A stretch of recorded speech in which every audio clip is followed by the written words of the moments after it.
तो नमस्कार दोस्तों, आप सभी का आप ही के अपने यूट्यूब चैनल पर दिल से बहुत बहुत स्वागत करता हूं।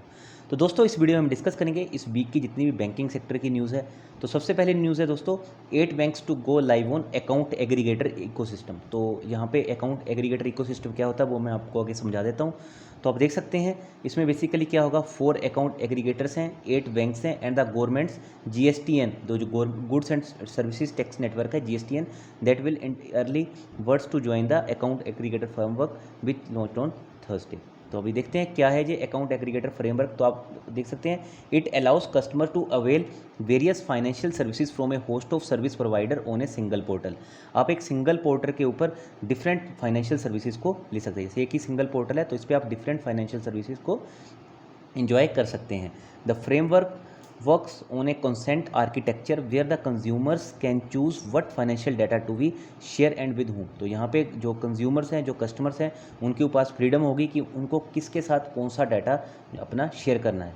Once this consent is in place, service providers can use it to reduce the time and friction involve in offering financial product. तो ये बेसिकली जो भी क्रेडिट से रिलेटेड, लोन से रिलेटेड चीज़ें रहेंगी वो ईजिली हेल्प कर पाएंगे, ये ईजिली एसेसिबल रहेंगी। तो देखते हैं अभी कौन कौन से बैंक इसमें इन्वॉल्व हो सकते हैं। तो आप देख सकते हैं HDFC bank, ICICI, axis, IndusInd. इसके अलावा 4 मोर बैंक्स को इंक्लूड किया जाएगा, state bank of India, federal, Kotak Mahindra and IDFC first bank.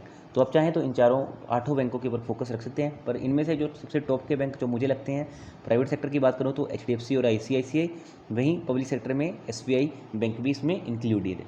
मेरे हिसाब से बैंक ऑफ बड़ौदा को भी इंक्लूड करना चाहिए था, but still it is not included in this list. ICICI bank market cap tops ₹5 trillion as stock hits lifetime high. तो दोस्तों, ICICI बैंक की जो मार्केट कैपिटलाइजेशन है वो लगभग 5 ट्रिलियन की हो चुकी है, जिसके कारण डिफरेंट ब्रोकरेज फर्म्स ने ICICI बैंक से रिलेटेड टारगेट भी बढ़ाने स्टार्ट कर दिए हैं।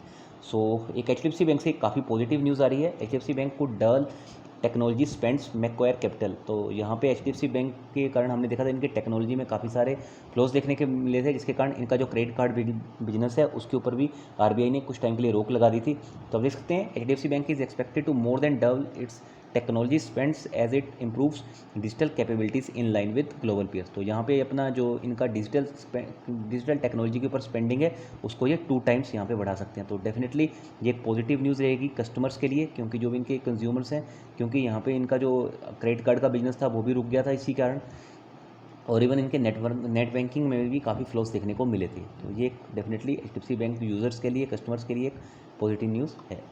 Kotak Mahindra bank edges higher after selling stake in Airtel payments bank. तो एयरटेल पेमेंट्स बैंक में कोटक महिंद्रा बैंक ने अच्छा खासा सेल किया है अपना स्टेक को।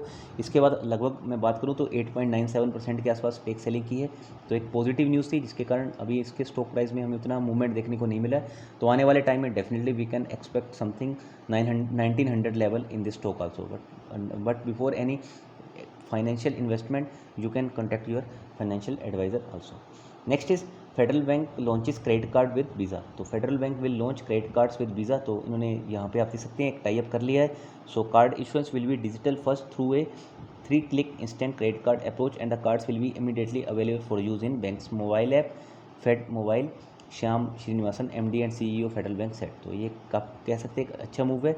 तो ये मूव किसके अंडर है, ये इनका जो डिजिटल फर्स्ट मूव है उसके अंडर इन्होंने ये क्रेडिट कार्ड बिजनेस को यहाँ पे आप कह सकते हैं वीज़ा के साथ कोलैबोरेट किया है, इसके साथ ही इन्होंने लॉन्च किया है। PNB ने रिसेंटली जो इंटरेस्ट रेट है वो कम किए हैं। तो पंजाब नेशनल बैंक ने किसके ऊपर अपना इंटरेस्ट रेट कम किया है, तो इन्होंने जो सेविंग बैंक अकाउंट्स होते हैं, सेविंग खाते होते हैं, उनके ऊपर इंटरेस्ट रेट कम कर दिया। ऑलरेडी आपको पता होगा 3.00 था इंटरेस्ट रेट, अब इसको 10 BPS से कम कर दिया गया है। ठीक है, तो अभी जो करंट रहेगा SBI जो PNB का सेविंग बैंक के ऊपर rate of interest that will be 2.90%।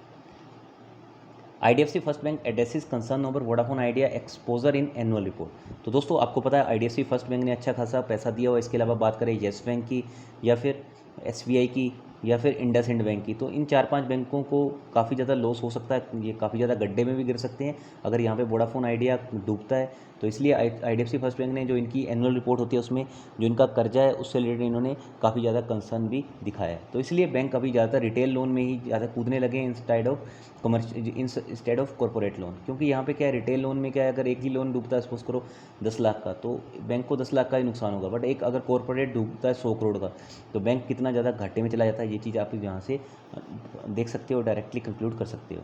CEO CFO scam hit Karvy stock broking arrested in IndusInd bank default case. तो आप देख सकते हैं यहाँ पे जो इंडसइंड बैंक का डिफ़ॉल्ट केस था, तो दोनों को जो कार्बी स्टॉक ब्रेकिंग के थे CEO CFO उनको यहाँ पे अरेस्ट कर लिया गया है। तो आप देख सकते हैं police had earlier arrested C Partha Sarathi chairman of Karvy on charges of defaulting a loan tune to the rupees of 137 crore to the IndusInd bank.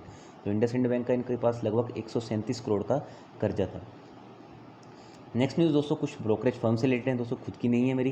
तो आप देख सकते हैं ICICI डायरेक्ट ने स्टेट बैंक ऑफ इंडिया के ₹483 के टारगेट दिए हैं। बट मैं स्टेट बैंक ऑफ इंडिया में यही कहूँगा भाई, जो वोडाफोन आइडिया की न्यूज़ है यहाँ पे अगर एक पॉजिटिव चीज़ आ जाती है, क्या पॉजिटिव चीज़ कि यहाँ पे टेलीकॉम सेक्टर को रिलीफ से रिलेटेड, ठीक है, टेलीकॉम सेक्टर को अगर यहाँ पे रिलीफ मिल जाता है तो ये एक पॉजिटिव न्यूज़ हो सकती है। इसलिए अभी आप चाहें तो थोड़ा सा अपना लक लेके भी ट्राई कर सकते हैं। But before any financial fresh investment you can ask your financial advisor also.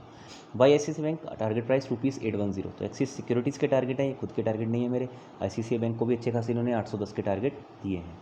वहीं बात करें ICICI सिक्योरिटीज़ ने कोटक महिंद्रा के टारगेट को 810 के राउंड किया हुआ है। बट मुझे ऐसा लगता है कि यहाँ पे अगर बैंक निफ्टी सपोर्ट किया तो ये 1900 तक जा सकता है। बट फिर भी आप चाहें तो definitely you can go with your financial advisor also. तो चलिए दोस्तों, इस वीडियो में इतना ही था। Thanks for watching the video अच्छी लगी होगी तो अपने दोस्तों के साथ जरूर लाइक शेयर सब्सक्राइब कीजिएगा। बहुत जल्दी मिलते हैं नेक्स्ट वीडियो के साथ। And bye bye for now and God bless you all and take care of your self.